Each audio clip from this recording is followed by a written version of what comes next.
সালাতে দোয়া কবুল হয়। সালাতে দোয়া কবুলের তিন জায়গা।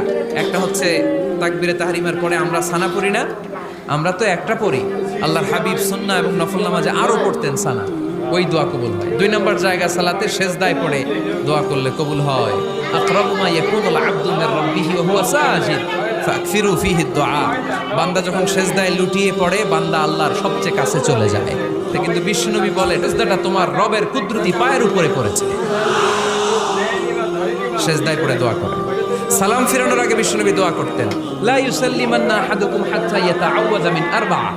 আল্লাহর হাবিব বললেন, চার জিনিস থেকে পানাহ না আছে আমার কোন উম্মত যেন সালাম না ফিরায়। তারা যেন পড়ে, আল্লাহুম্মা ইন্নী আউযু বিকা মিন আযাবিল কবর, আউযু বিকা মিন আযাবি জাহান্নাম, আউযু বিকা মিন ফিতনাতিল মাহইয়া ওয়াল মামাত, আউযু বিকা মিন ফিতনাতিল মাসিহিদ দাজ্জাল। আল্লাহ কবরের আযাব থেকে বাঁচাও, আল্লাহ জাহান্নামের আগুন থেকে বাঁচাও, আল্লাহ জীবন